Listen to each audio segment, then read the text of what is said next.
A warm welcome to all of you. Wish you all a very happy New Year 2023. What if all of us knew about what would happen in the future? If I knew exactly what I would be doing in the next 20 years, probably I will lose interest in the present. The romance of life lies in the fact that we never know about tomorrow. That is why future is always unknown and mysterious. Hence, to bring in some certainty, we navigate life through rules, norms, structures, conformity, and standardization. Because there is a greater security in adherence to the conformity. But some people have the courage to question these norms. They just don't defy, but create alternatives. They create better alternatives. They walk on the road less taken and build an alternative universe. Hence, they are called disruptors. One such person is today's our guest, Abhijit Sinha, who is innovative and creative leader and disruptor in the space of education. In today's fifth episode of Leadership Leap series, I would like to explore on the topic of once you become fearless, life becomes limitless. Welcome, Abhijit. Abhijit Sinha is founder and the CEO of an international non-profit organization called Project Defy.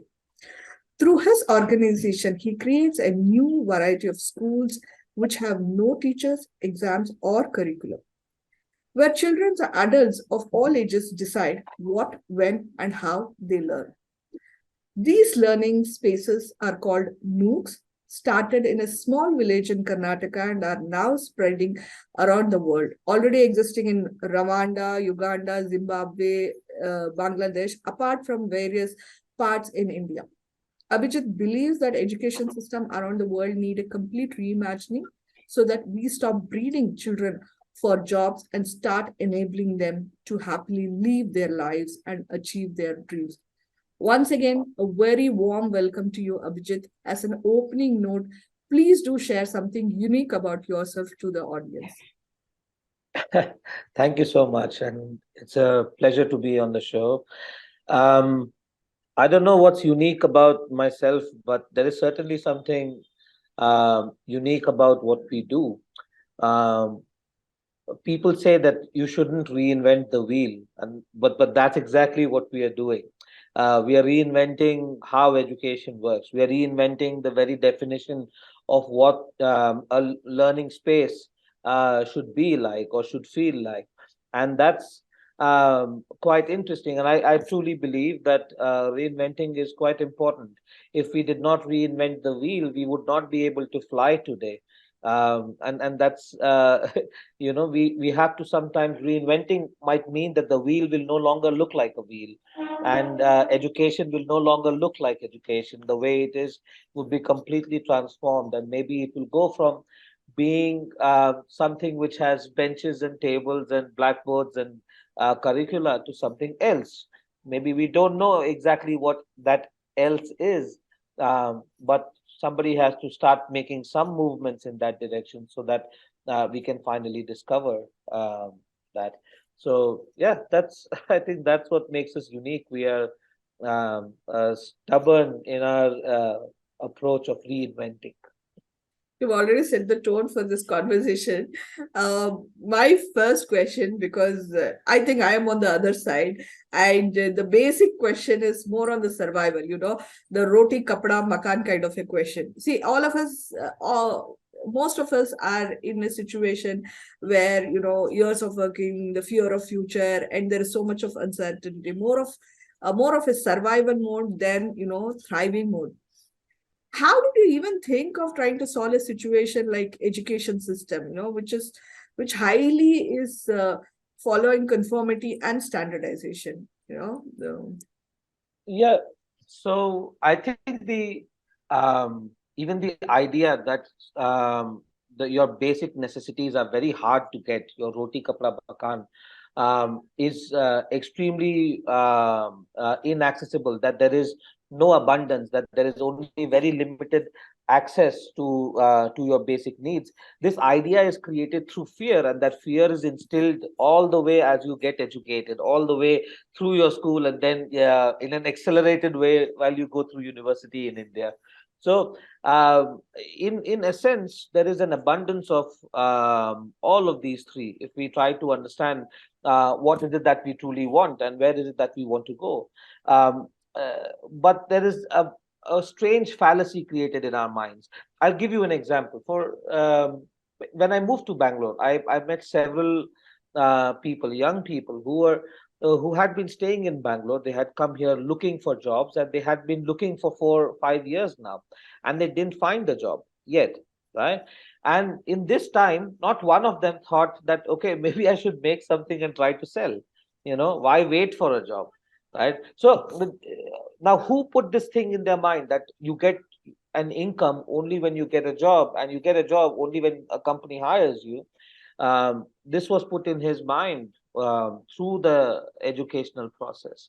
So, from my perspective, the idea of roti kapda makan is easily accessible. But what is more important is how you want it, in what shape, in what um, fashion. Uh, in our case, in our spaces, these things matter to even our learners as well. But we don't instill them with this fear that this is hard to get. We instead instill them with hope that this you will definitely get, no matter what direction you take, no matter whether you become an artist or an engineer, or you become a doctor or you become a scientist. It doesn't matter. Whatever it is you will do, you will find a way to sustain yourself. As long as you really want to do it, as long as you really have the drive for it. And maybe that's a core difference between how we approach the idea of sustenance of your basic needs through the channel of hope and drive, as opposed to how schools approach it and how traditional education systems approach it through a channel of fear that if you do not conform, you will ultimately lose out on these things. It's the biggest lie. It's not true. I have met several people who have never been to school and have very comfortable roti kaplas and makans. There's no Very problem. true. Very true. Very true. Um, mm, okay, before proceeding to my next question, I just want to know when and how the Project Defy thought come into your mind. How did you start? It never came to my mind. All of this started when I had just quit my job. Um, I was working here in Bangalore. It had been 6 months. I quit that job, and I You did were not into just. IT. I was into yeah. I was yeah. I was into IT, and it was quite a strange thing because I got a good job. I had good money, and there were lots of parties and lots of gifts. And yet, every day kind of felt very boring, just meaningless. And uh, the people who used to sit around me, they used to, these young guys again, who have been working there for over a year. I was a new joinee, and every morning they would say the same thing. These guys would always go, "Oh, this work is so boring. Abhijit, wait for 3 months. I'm gonna quit and I'm gonna follow my passion. Oh, wait for 6 months. I'm gonna quit. I'm gonna follow my passion." And they would have all these complaints, but by evening they would go to a pub or get a drink and then forget all about it. So nobody quit after 3 months. Nobody quit after 6 months, and then I got so scared that one day I'll become like this, somebody who just comes every morning, complains about how bad his life is and his work is, then drinks to try and forget it. I I absolutely didn't want that. So I never had the idea of creating Project Defy. I only knew what I did not want, and it was thanks to these guys. I absolutely jumped out without any plan, anything. I remember it was the 31st of December of 2013, and it had only been 6 months. And at on New Year's Eve, I called my parents and I told them, Happy New Year. And by the way, I quit my job.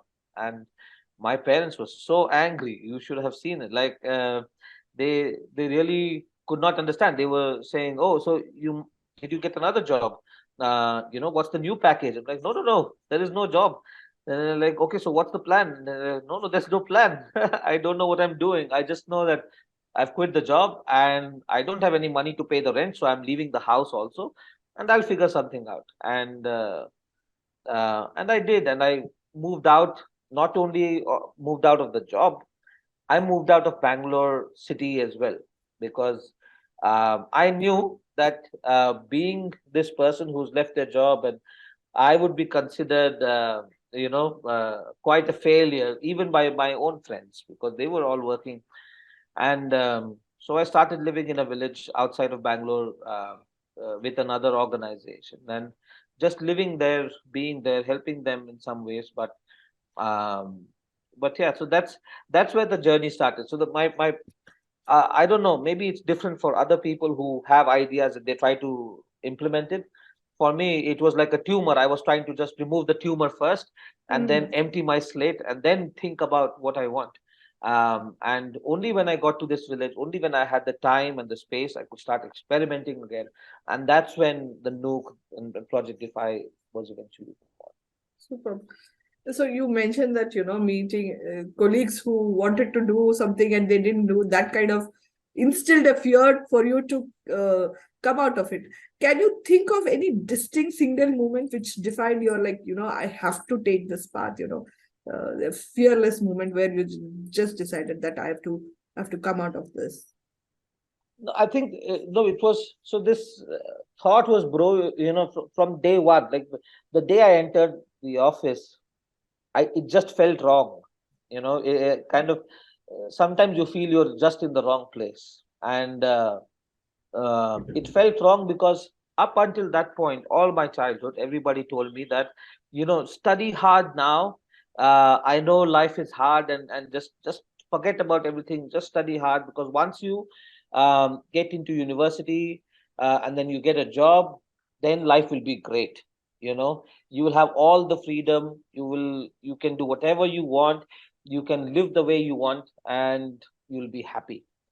And the moment I entered the office, I could sense that not only me, there's just not a lot of happiness all around. And that was that very single second just broke everything down for me. Like, and I started feeling that, oh my God, maybe I have been lied to this whole time, and and my parents are not the one who are lying; they are part of the lie. Yeah. They have been lied to as well. So we are all just being lied to, and that feeling came very instinctively on day one, and then after hearing all these complaints, and it just solidified. So on 31st of December, it was there was no more fear anymore or nothing. It was just uh, like, if it's not now, it's Mm. never. So it was almost robotic. I just went up and I said, listen, Mr. Director, I don't think I can continue. And he's like, oh, so you want to leave? And yeah. And he's like, okay, so your notice period is, I'm like, no notice period. I cannot come one more day. So it's okay if you don't pay me the rest of the salary or whatever, but I just cannot come one more day. It's not going to happen. Mm. And uh, luckily, they were very nice, and they said, no, no, it's okay. I don't know how they anticipated it somehow. Maybe it showed on my face all the time, but yeah, I just left. I just quit. Never went back. Yeah. Wow.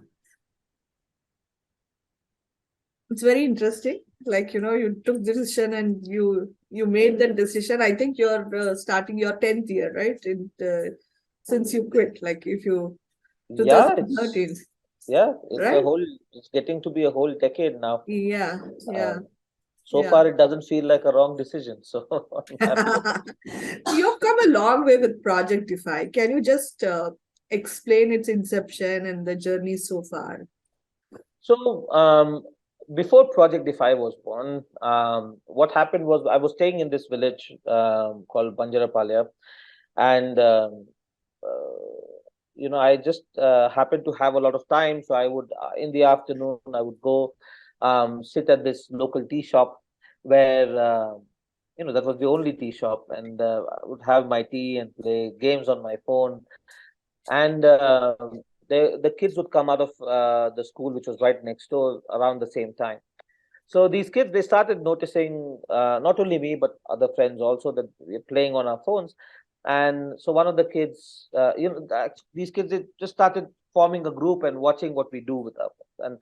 And this went on. We wouldn't usually communicate because I didn't know their language, and we didn't have any language in common.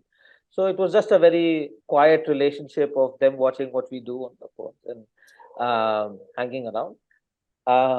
And a week or so passed by until one of them, basically puts his hand forward, asks for the phone.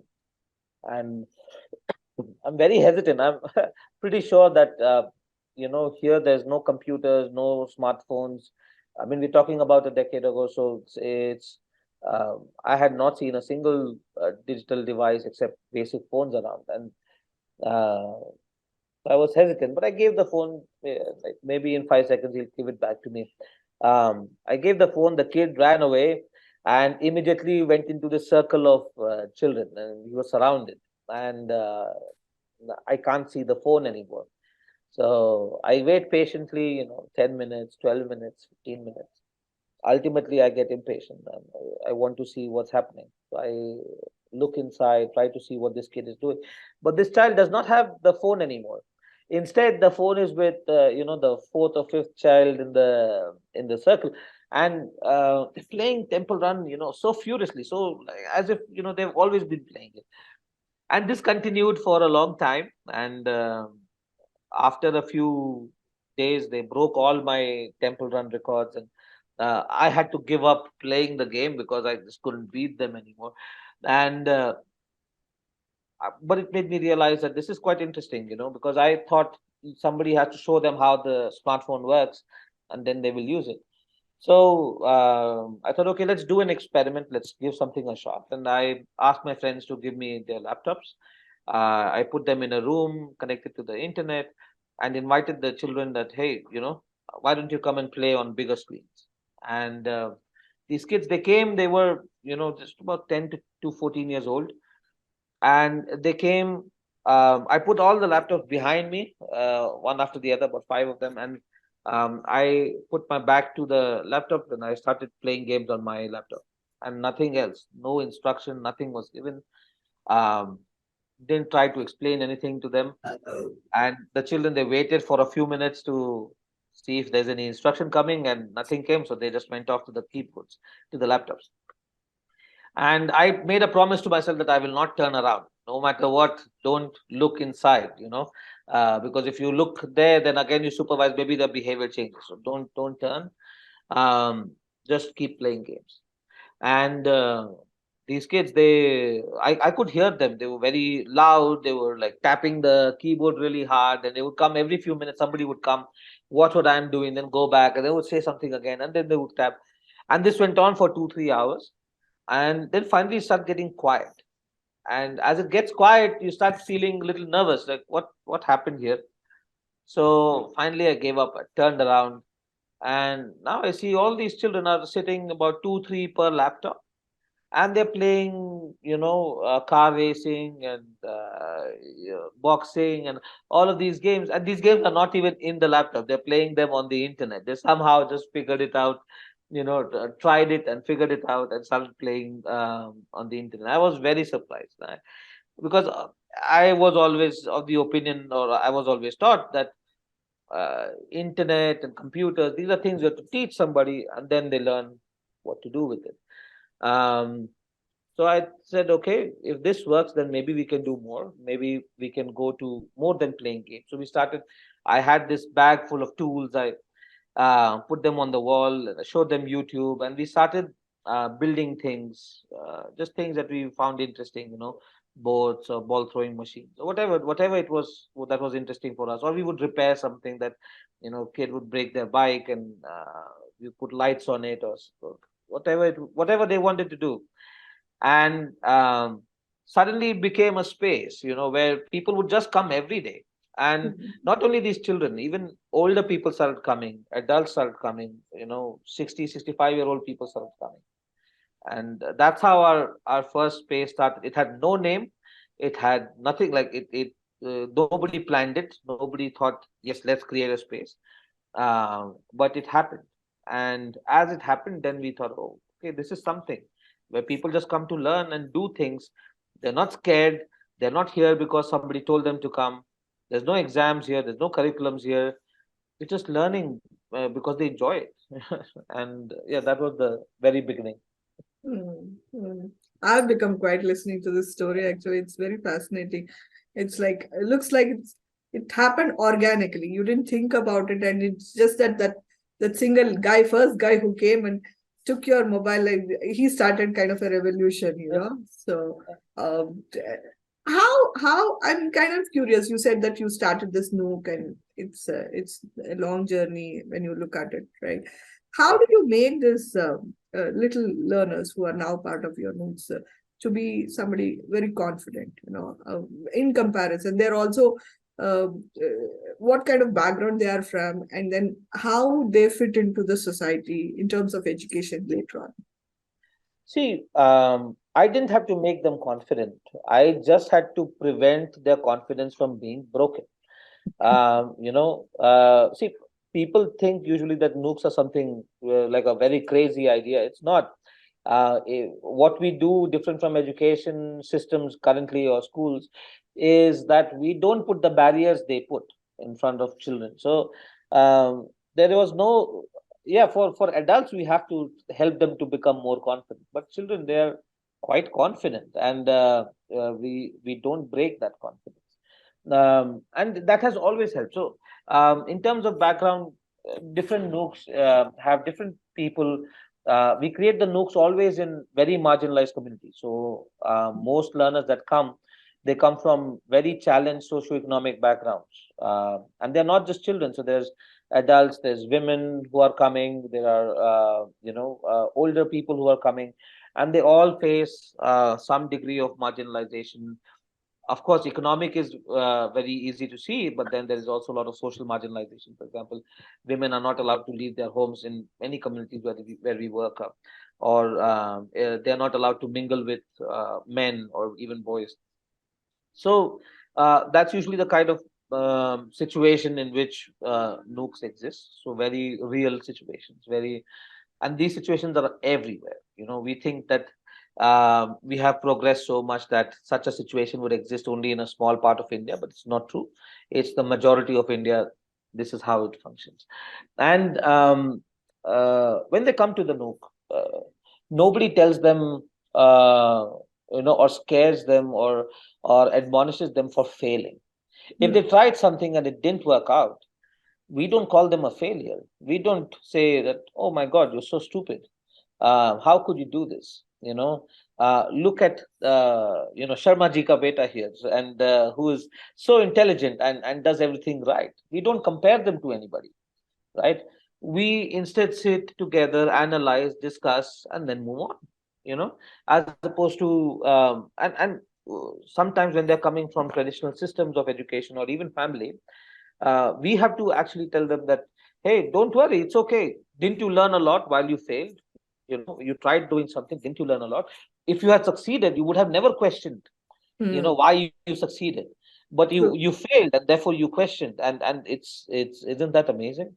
So when people stop fearing failure, um, their confidence remains intact, and even rebuilds if they have lost it before. So that has been the key thing. And we've had several visitors to Nooks before, and they're always very surprised that they go to the Nook and how are these children interacting with me so much? And they're so confident. What are you doing? And I'm like, why? What's so special about that? And they're like, no, when you go to really rich schools, really expensive schools, the kids really don't want to do anything with you. They don't want to talk to you. They don't want to spend time with you. They're not, very chatty. They're like just keeping their distance. And when they are coming to the Nook, everybody is just there. Yeah, they want to chat with you, and they don't think of you as somebody special, Hmm. right? They don't put you on a pedestal or clap for you or dance for you. No, nothing like that. They're just there, and they see, oh yeah, there's somebody new. Let's make a new friend. And this confidence comes because they are not um, going through their time in the Nook based on fear.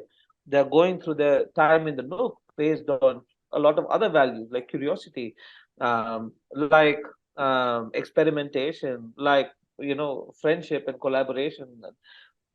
These are the things that become the values of the space, and not fear, and not even success. Even success is Hmm. not a real value for our space. So um, as the confidence stays intact, they become very outspoken, very well driven, and therefore finding opportunities for themselves becomes easier for them, because they can go out, they can look for things. They are not people who will sit for 4 years and look for a job, Hmm. right?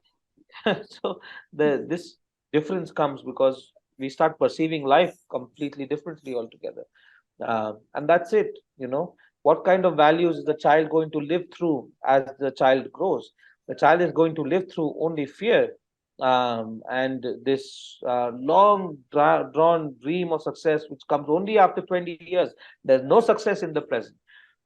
If the child is going to live a life of misery today, and the parents are going to accept it, we will say, no, it's okay.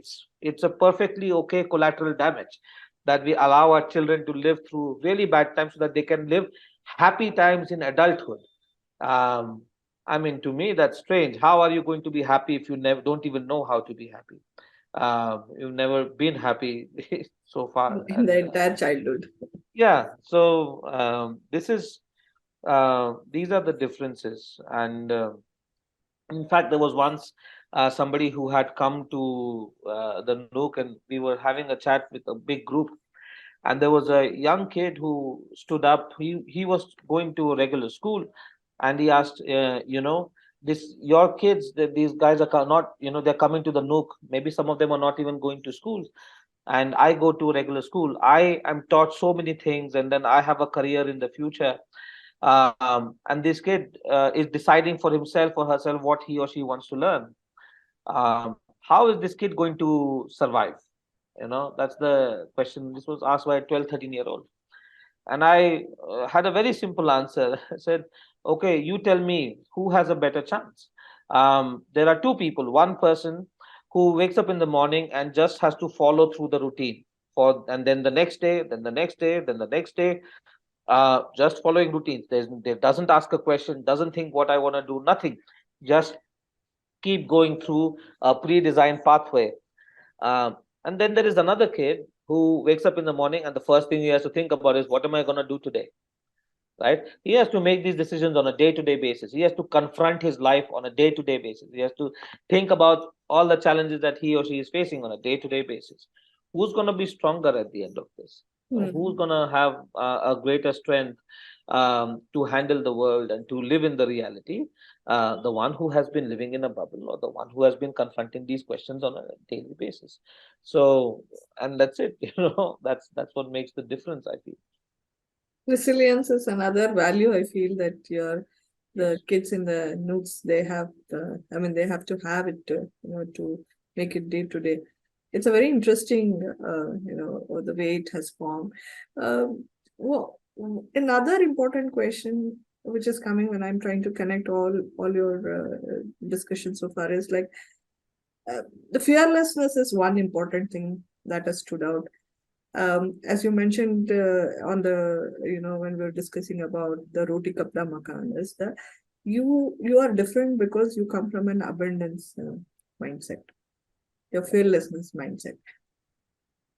It is a luxury to even have this kind of a mindset, and very few people have an access or even know that there is something like that, because most of our, even the richest people, might have a poverty mindset.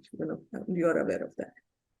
What is your, is there a technique, is there a way of working, is there a thought process, how do you instill this? What is your um, more of a process I'm looking at, like how are you making that happen? Probably you can share with some examples, kind of thing.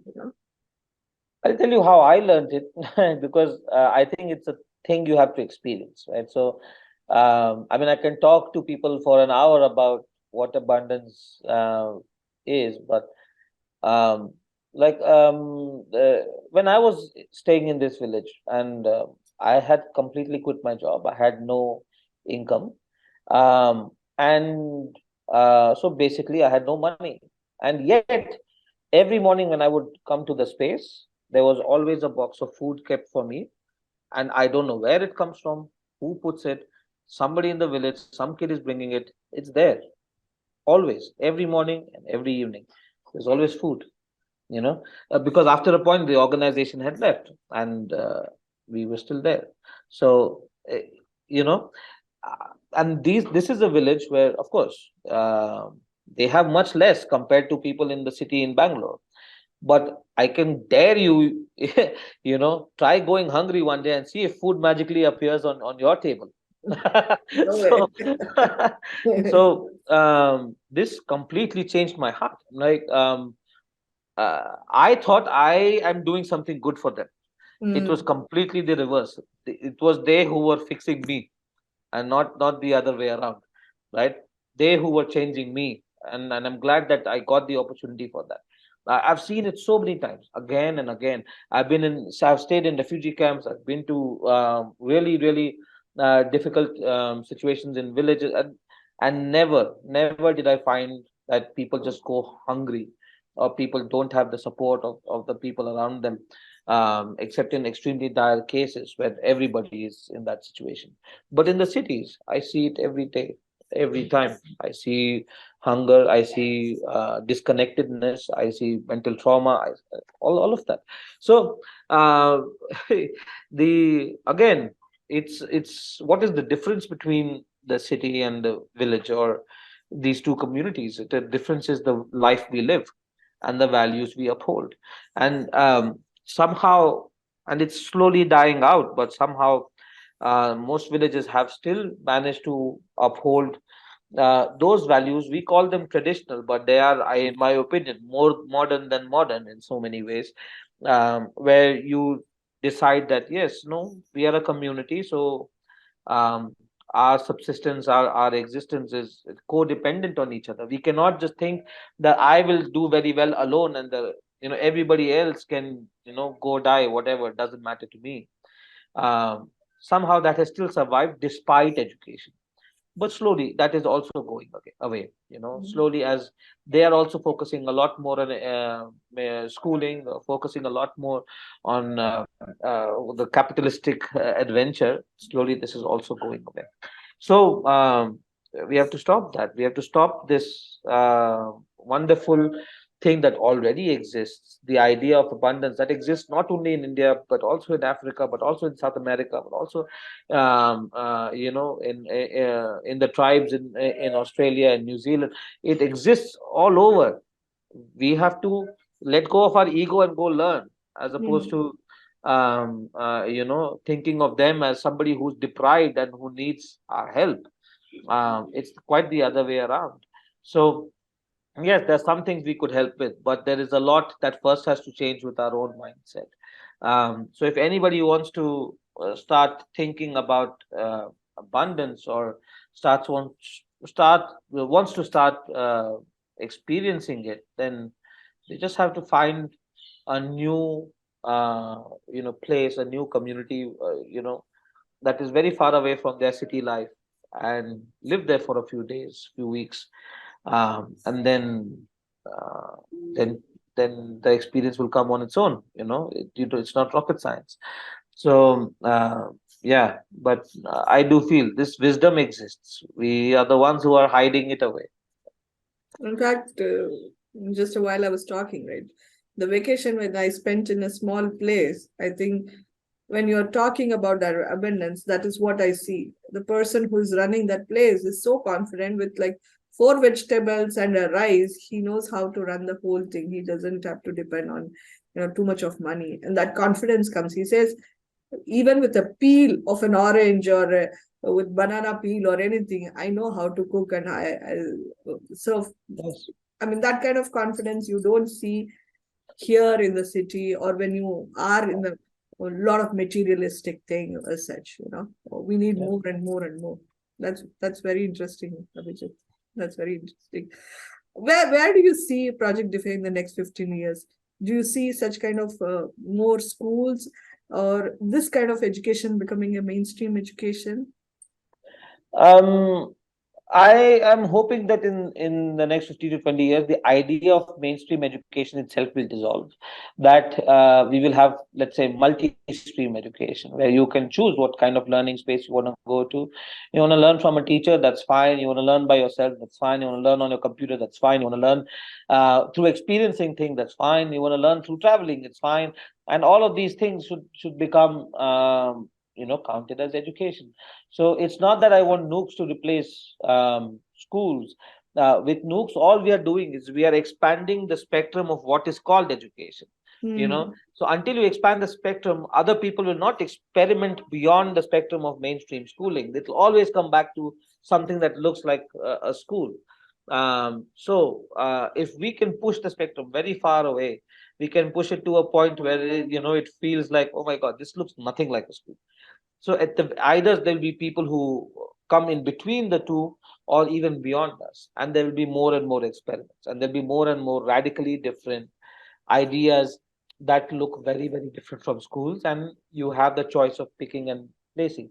So there is a twofold responsibility on all of us: the responsibility of enabling more experiments to happen, and the responsibility of pushing the population, the policy, and everything towards a point where there's an acceptance to multi-stream learning.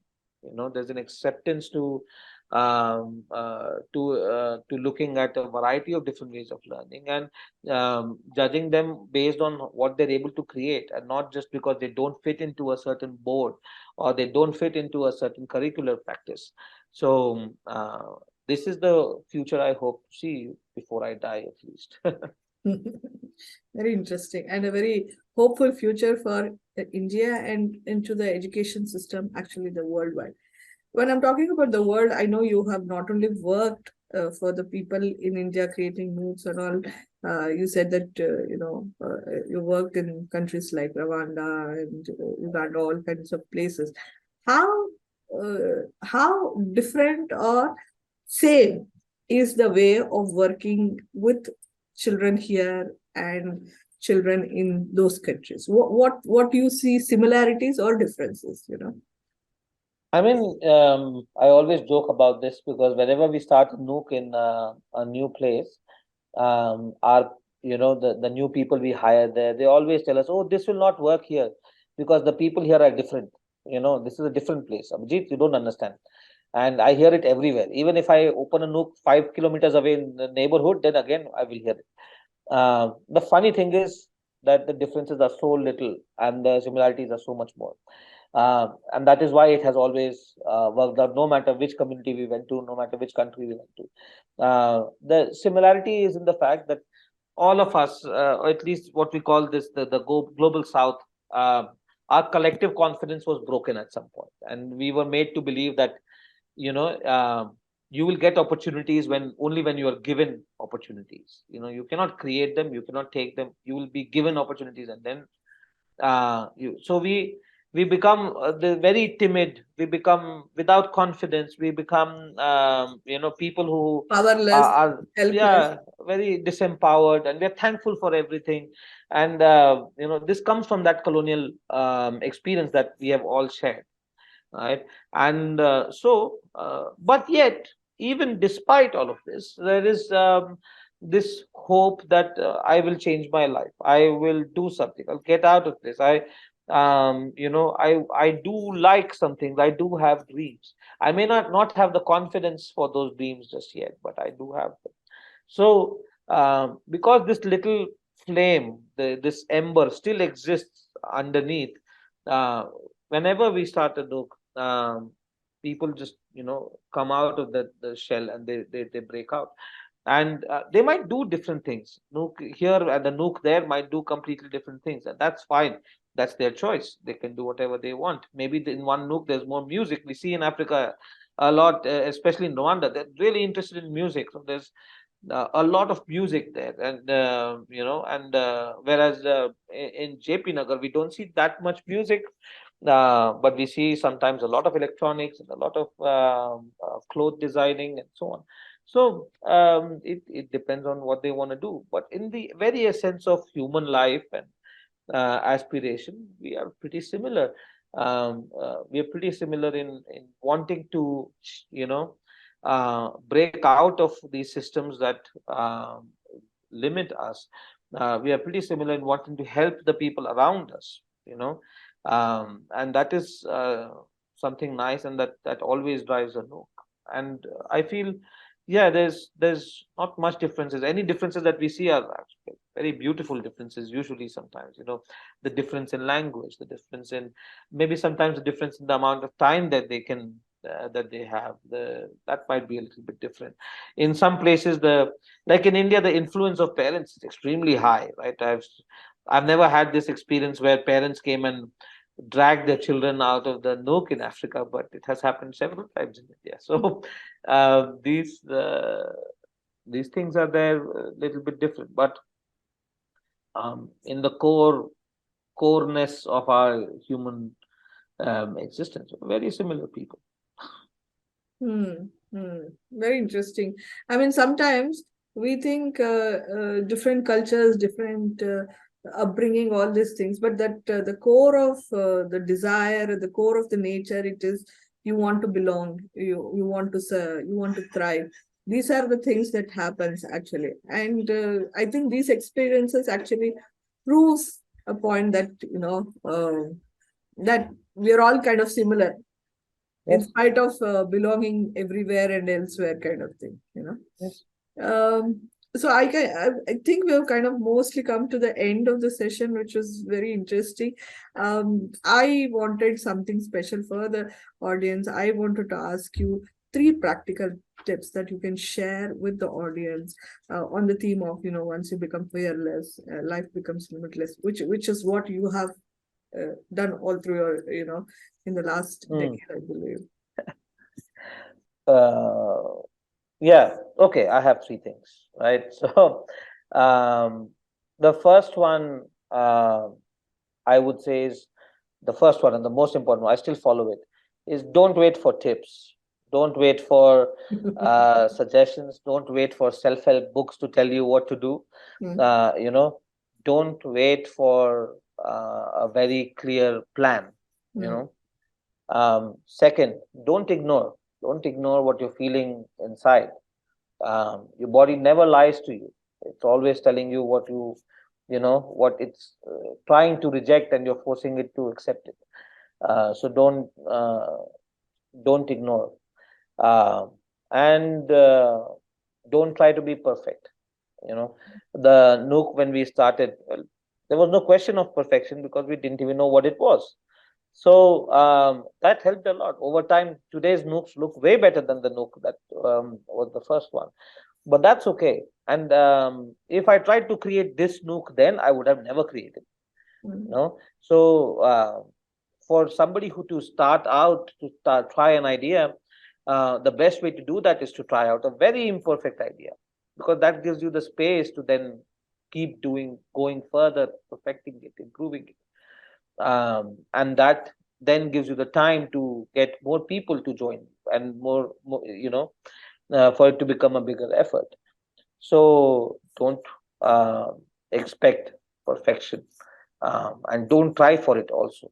If you create something too perfect in the first go, it is a problem more than a solution. When I come to my YouTube channel, I think I've kind of implemented the tips that you have given, because I'm somebody who believes so much in structure and process. And if I had stuck to that idea of this has to look this way, all such things, I would have never got started. So I'm so glad. I'm so glad that you are part of my fifth episode. It's very nice to have you, Abhijit. One last thing that from as a participant and an audience, I would like to ask, and for all the people, is that if at all they want to be engaged with Project Defy, in a part-time or a one-time or a full-time, whatever it is, how do they reach out to you? Is there a number or a Yeah, place, or how they can contribute? yeah, we have. I mean, we are almost constantly hiring. Mm. So there is, if somebody wants to work full time with us, then our website projectdefy.org has a careers page where you can find all the open hirings. So that is available. And of course, if sometimes even an email is fine, if you're interested in doing something and you feel this aligns with us in some way, or with the way we do things, and you want to just try out something, then just send an email. There's always the possibility. The email can go to info@projectdefy.org, or even to me, Abhijit@projectdefy.org. Many people write to us on social media, on our Instagram pages, Facebook pages. All of these channels are open, and we always respond. We always try to write back. So that's an important thing for us to listen to people and to connect. So please just send an email. Of course, when we hire, we're very, very picky. Even for volunteers, we don't take usually volunteers, but once or twice in a year, we might have some interns or some volunteers. But even there, we're extremely picky. For us, even the skill comes second. What comes first is their story and just how motivated they are to do something. So we try to assess that, and if that is strong, then why not they join us? Beautiful. So, I will share those names in the comment section for the audience as well. And once again, so beautiful and wonderful to have you, Abhijit. Personally, for me, I think it's a lesson in that you're kind of made to believe in few things, and meeting such people and seeing somebody who's actually done for themselves and created an alternative is actually a proof that alternatives exist. It's just that we have to seek out and believe in that, create our way so that that universe can thrive and exist, and we can be part of that. And thank you so much. thank you. Thank you Thank so you. much. Thank you.